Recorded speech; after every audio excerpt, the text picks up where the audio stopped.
Years ago, a dime gave a kid all sorts of pleasure. That's what a classic comic book used to cost. Today, after seeing what some of these comics are selling for, you shouldn't be surprised at the price of gold. It's not unusual to find comics priced at $600 to $800. So the San Diego Comic-Con is about to happen, and I figured I would give you guys a little bit of a history lesson on how it came to be. What happened? How did this thing get started? This massive comic convention, the biggest there is. How did it all get started? Well, it got started by a very familiar person. That's right. Pretty much got started because of Jack Kirby. Yes, the very artist that drew for Marvel back in the day, way, way back in the day, was drawing like Captain America comics, even the Fantastic Four, Thor, even went over to DC for a bit and was drawing Superman with Darkseid, the New Gods, things like that. Yes, Jack Kirby. So how did Jack Kirby end up starting the San Diego Comic-Con?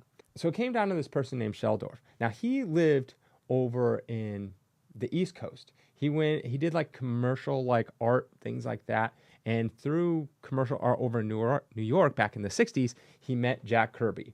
Now, Jack Kirby moved to down here I live in Southern California. So he moved down to Irvine, California, which is probably about an hour from San Diego.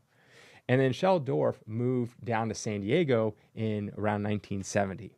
Through there, he just met a bunch of other people that really love comic books. They were pretty young. Some were like age 12. And so a group of them got together and they're like, we want to do a comic book convention because we want to find like-minded people that love comic books. Now, think about this. It's 1970. There wasn't any comic shops. Like, that wasn't really a thing. The only way you could find someone who liked comics was like through word of mouth. And so that's why there'd be people who were like 30-something hanging out with 12-year-olds because they had a shared interest in comic books. So these groups of kids, basically, most of them were all kids. Most of them were teenagers and kids and a few people older than 20.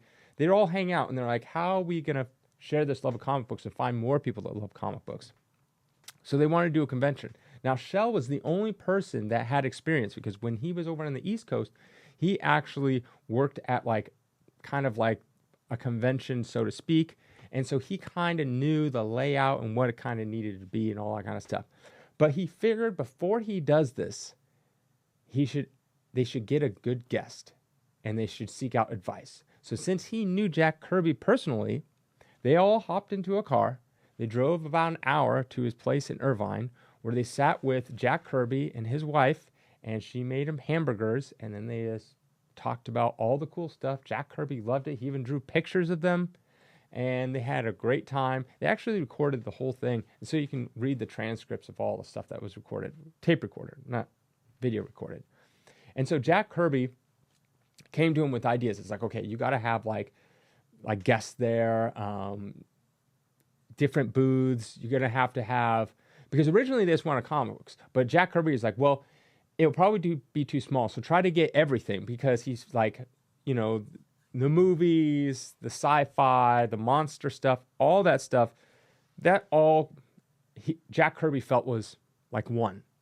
He felt like this could all work together. They're all mixed in together. Basically what we would call geek culture. I don't know what they called it back then, but Jack Kirby saw that. He saw the big vision. So then what they did is they went back to San Diego, and they did a dry run, basically to get funding to do a big con. So they did a one-day convention in March of 1970, a one-day convention where they drew about 60 people. They called it San Diego's Golden State Mini Con. And so that was just a one-day event because later in August, that same year, they were going to do a 3-day event, and that was going to be their big convention.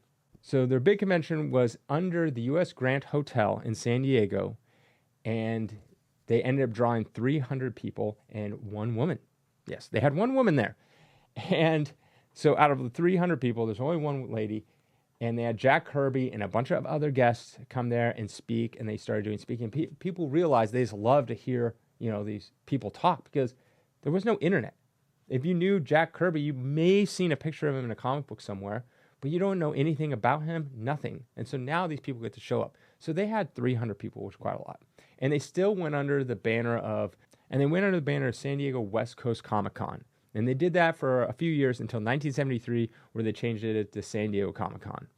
Now, before they moved it to the convention center. They were in the El Cortez Hotel. They're in University, California, San Diego, and the Golden Hall. So they had it in different areas before they actually moved to the convention.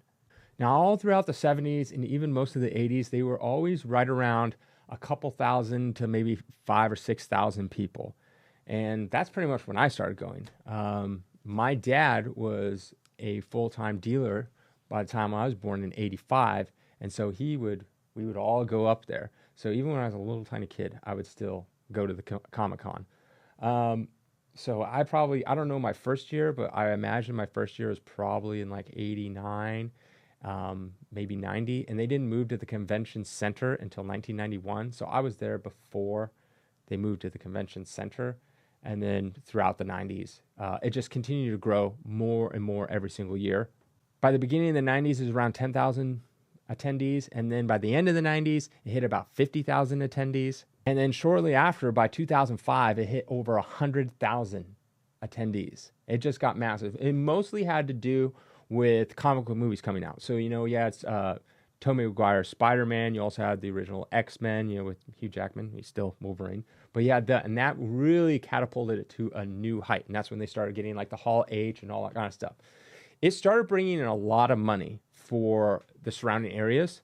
It brings in almost $200 million during its stretch. Now there's like basically Wednesday through Sunday. It used to just be 3 days. Now there's like the preview night, which is like the dealer night that you can only go if you're like a dealer, but it really starts on Thursday, and then you have Friday, Saturday, Sunday. But it brings in about $200 million for the surrounding area.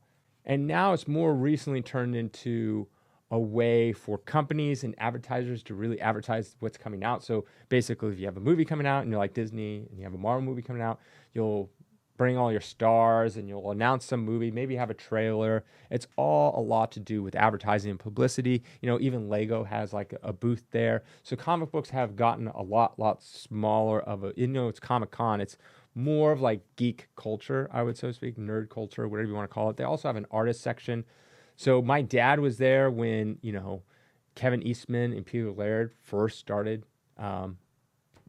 pitching their Teenage Mutant Ninja Turtles books.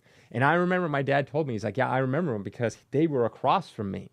So back a long time ago, so this was probably in 1985, somewhere in there, it was much smaller. Like this was in, like you only had, maybe 1,000, couple thousand attendees.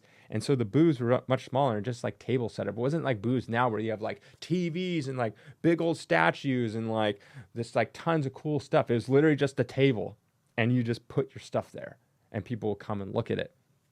And so he was saying, yeah, that Kevin Eastman and Peter Laird were like kind of across from him.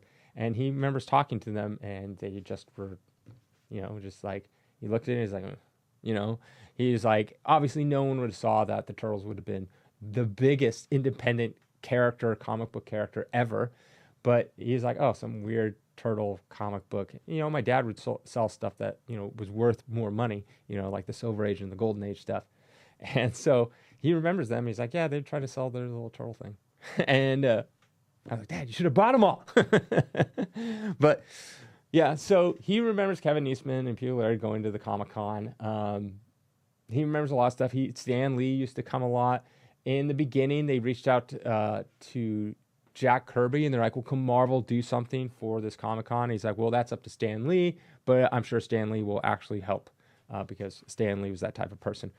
And Jack Kirby also gave them a bunch of information on how to contact a bunch of other comic writers and artists and things like that to get more guests, because Jack Kirby saw from the beginning, it's like, you got to have guests there. Also, they started doing they started realizing people were dressing up, so they started giving away prizes for people that are dressing up, like cosplaying. In the mid 70s, I think it was like 75 or 76, somewhere around there is when they first started awarding people for that. And so it just kind of blew up from there, and now it's the biggest that there is when it comes to a Comic-Con, so to speak. Obviously, there's like New York and things like that, but San Diego is by far the biggest. And it's just interesting history that Jack Kirby kind of helped start it. Like, these kids had the idea. Just think about kids, wanted to do this. They had an idea, and Jack Kirby literally helped them set up and helped them make this happen and tell them, like, this is what you need to do and do this, this, and this. And it just blew up from just in a basement at a hotel. Just grew more and more and more, and now it's this huge phenomenon, just massive. And that has to do with comics becoming more mainstream, things like that. But I hope you like this little history, and if you're going to the San Diego Comic-Con, now you'll know how it all started.